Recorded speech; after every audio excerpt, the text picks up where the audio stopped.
we visited Cody Jarrell, owner of Prime Sign Installation in Jacksonville, Florida. You don't need to spend much time with Cody to see that he loves his work, and he makes the most of his opportunities. So I got started through a temp service. I got married, I moved to Jacksonville, and I needed a job. I was really drawn to the industry, but just by, kind of the jack of all trades thing. I wanted to be a more well-rounded worker, and it was a great opportunity to get in and learn a lot. I just really fell in love with it. So I like the fast-paced environment. I like being in different jobs every day. The guy that trained me had 40 years of experience, so he'd kind of been there, done all that, and he really set you up in a good way to where he made you think about the problem, even though he didn't always just give you the answer. He would, obviously, he wouldn't just let you sit there and struggle, but he'd kind of let you think it through so you could truly develop that skill. So when you went on your own, you weren't scared. Started in signs when I was green. I wouldn't say I was a problem solver, but after going to thousands of jobs and having to figure problems out, you naturally become a good problem solver. I always wanted to start a business. I bought a cheap truck. I parked it in my driveway, and then eventually I just started calling all the local companies. The first year I only worked for a couple companies, and then my name really got out there. I started posting a lot on LinkedIn, Facebook, and stuff. And then I started, like I said, went from a truck in a driveway to I hired one guy that also worked from the previous company with me. For a while we were at a storage unit. Eventually we leased a property, and I got an opportunity to buy out the installation division from the company I worked in before. So I went from 2 of us to, we had like 7 of us overnight.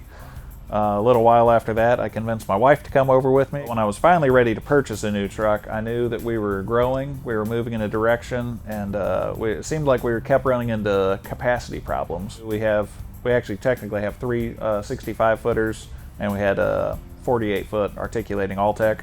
And what we were having a problem with was I only had 3 CDL drivers at a time. I knew we didn't necessarily need a bigger truck, and a lot of stuff we were running into was I was tying up bigger trucks on smaller tasks, showing up for a quick survey, showing up for a sign that's 10 feet off the ground. And it was just, it wasn't super efficient. We'd be in a small parking lot doing a sign 10 feet off the ground. I'd have to get 10 cars moved out of my way. So I was really looked for the van ladder for the convenience of it. What drew me to it was just that anybody can drive it. It's super convenient. Flip a switch, put the parking brake on, you're good to go. Throw a couple cones out. I will try to do the surveys myself just because I can it helps me bid the jobs if I'm getting eyes on it sometimes. So generally I'll be the one that's on it, and like I said, my efficiency is amazing on it. If I need to go out, I'll kick someone off the truck so I can have it. Just because I love it, how fast it is. I don't really have a defined limit of what I wouldn't do with it, but the majority of what we do with it is service and surveys or more of a support truck, but that's kind of the role I was trying to fill with purchasing it. I don't have to tie up a 65-foot truck to go do a quick, survey of a 20-foot tall building. Also, those trucks, the downtime on them and the maintenance on them, if I can keep the miles off of one of those bigger trucks and use something more efficient with the van ladder, was perfect for me. It has allowed us to pursue multiple service contracts. I know we do a lot of, we service over like 220 gas stations through a couple different companies. And just having the parts on there, we know if a call gets called in, we've got everything on there. I love the storage space in the back. That I don't know how many times that something can't fit on one of the other trucks and it will fit in the back of the van ladder. We don't have to worry about it getting wet. The organization, like I said, is definitely the most efficient truck we have. I just took it down and did several stops in a St. Augustine strip mall, and it was so nice. And once again, being able to turn the truck off.